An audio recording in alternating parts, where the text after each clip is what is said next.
Hello guys, welcome to this video lesson. You will be learning how to economically design Rake Beam after analyzing it in Protastructure, and you proceed to learn the functions of Rake Beam as a structural element. You will also learn how to factor in Rake Beam end conditions properly in this video lesson.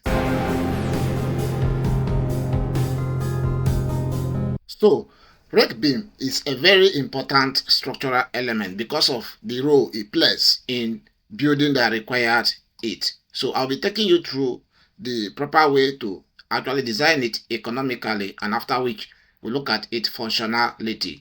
Stick to this video to the very end, and if this is the first time you have come across our channel Surfacing Academy, consider subscribing, like the video, and stay connected. Let us start the modeling.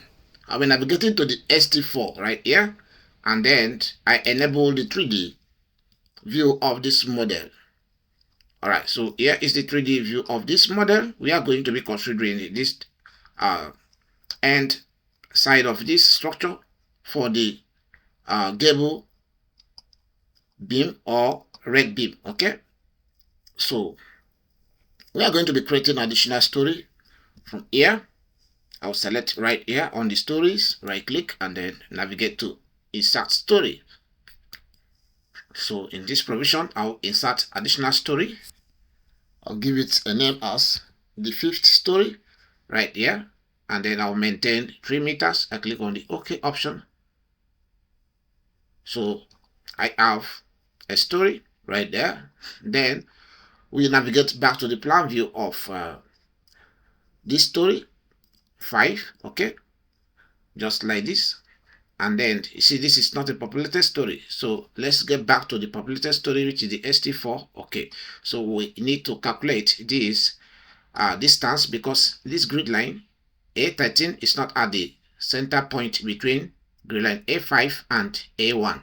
Okay, because of that we need to find the center point. Okay, so we have 400 here, we have 500, and we have 44225, we have 900. So if you sum it together, we should be having a 225, and then if you divide it by 2, you should be having 11.5. Okay, so we are going to be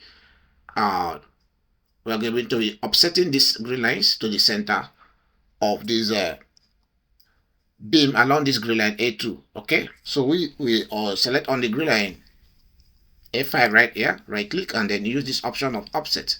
Move your hand upward, press F2 on the keyboard. So it prompts us to type in 6112.5 and then enter on the keyboard. Alright, so that is the center point. We have a grid line A21 right there. So at this point, we navigate to the 3D of the model, just like this, and then we orientate it this way, just like this. Then scroll down and navigate to ST5.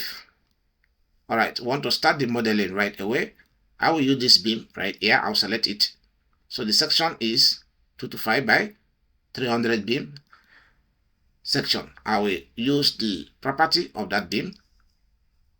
I pick the first point from here, and then the second point is this point, or you can take that point first to have the beam placed just like this, and then I take from this point all the way to this other point to place the beam.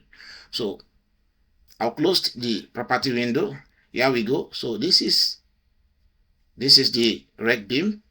All right, these two beams are the Rake beam. All right, so now if you check very well, you can see that we have cantilever signs right here. All right, meaning this end is cantilevered, and this other end, this other beam end, is also cantilevered. That is the sign.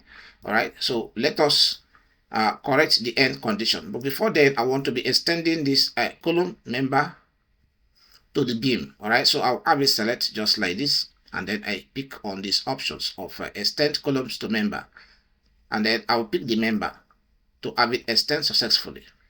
Okay, so the same thing here. I'll select on this column, extend column to member options and pick on the beam member to have it selected. So to have it extend just like this. Okay, so for the end conditions, I will just select this beam, right click, and then I'll come to these provisions of a mark free end of cantilever beam. So both ends supported. I will use this option.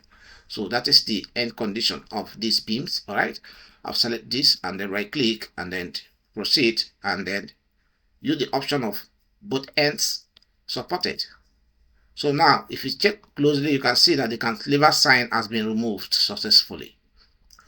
Okay, so that is how you can actually apply the end conditions to Rake Beam successfully in Protastructure.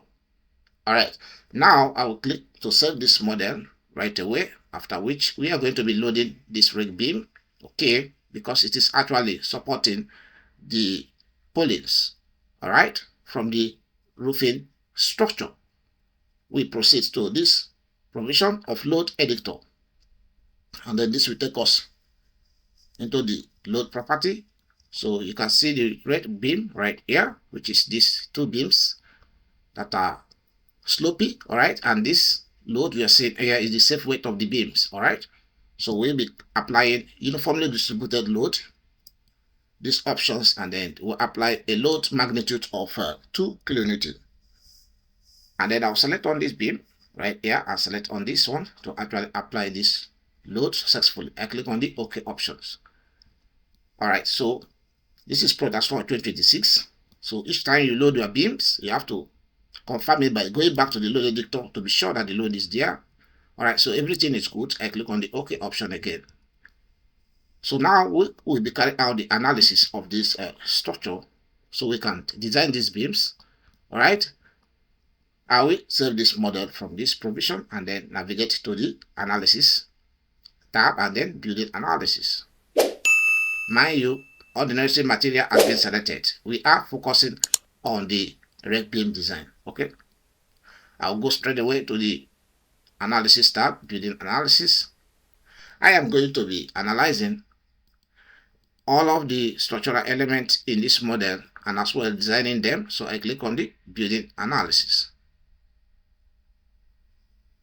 We give the program some seconds to carry out the analysis and design of all the structural elements. Now you can see the message that we add.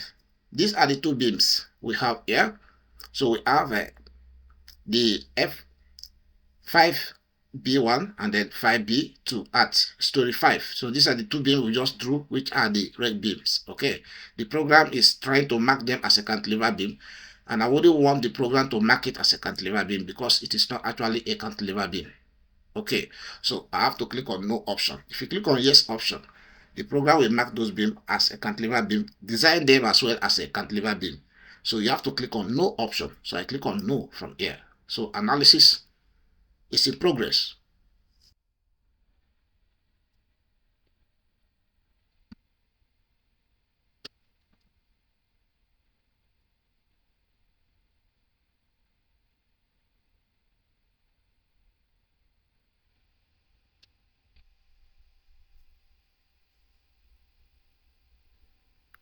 Now building analysis is completed successfully. I'll click on the close option. All right, so we want to actually look at the beams.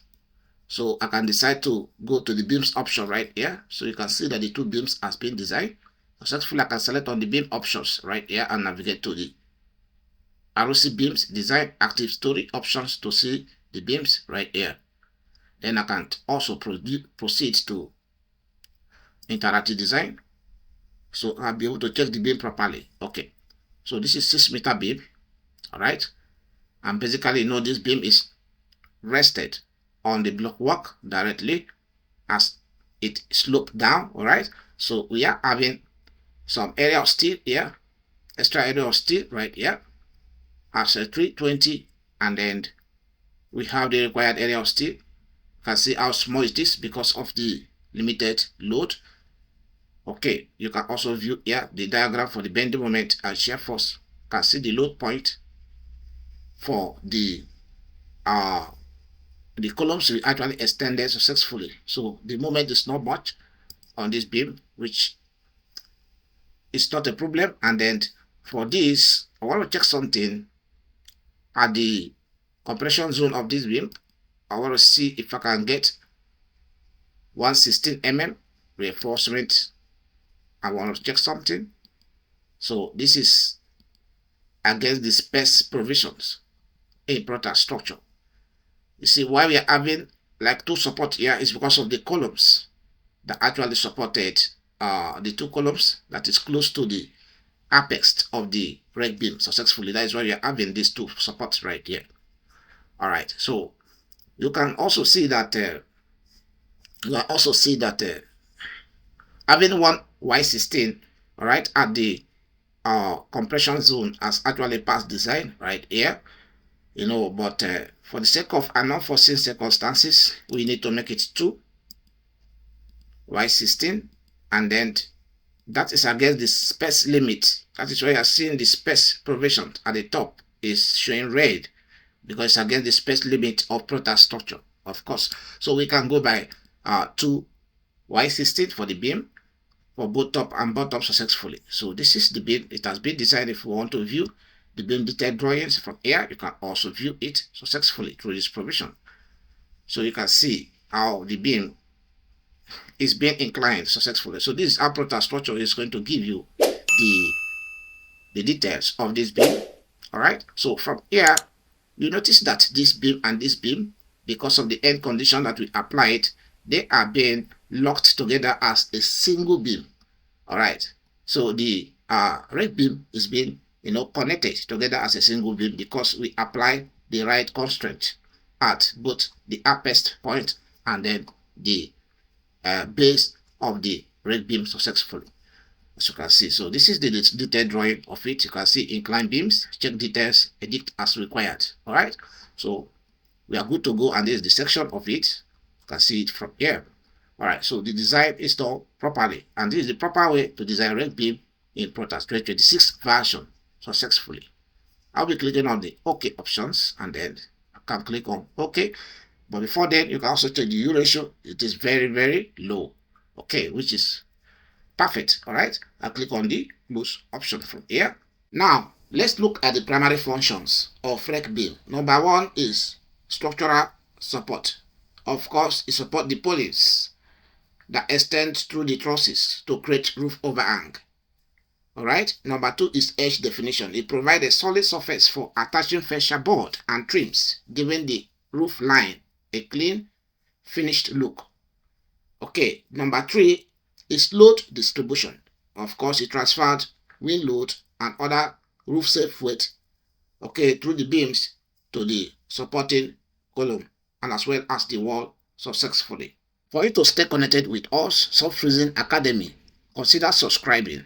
Like the video so our colleague can also see this video and benefit from it as well. We are going to be stopping here, and I am inviting you to join our masterclass so you can learn these softwares and become pro in the use of these softwares program that we teach on YouTube. We stop here. Have a great day. We see you in the next presentations. Bye for now.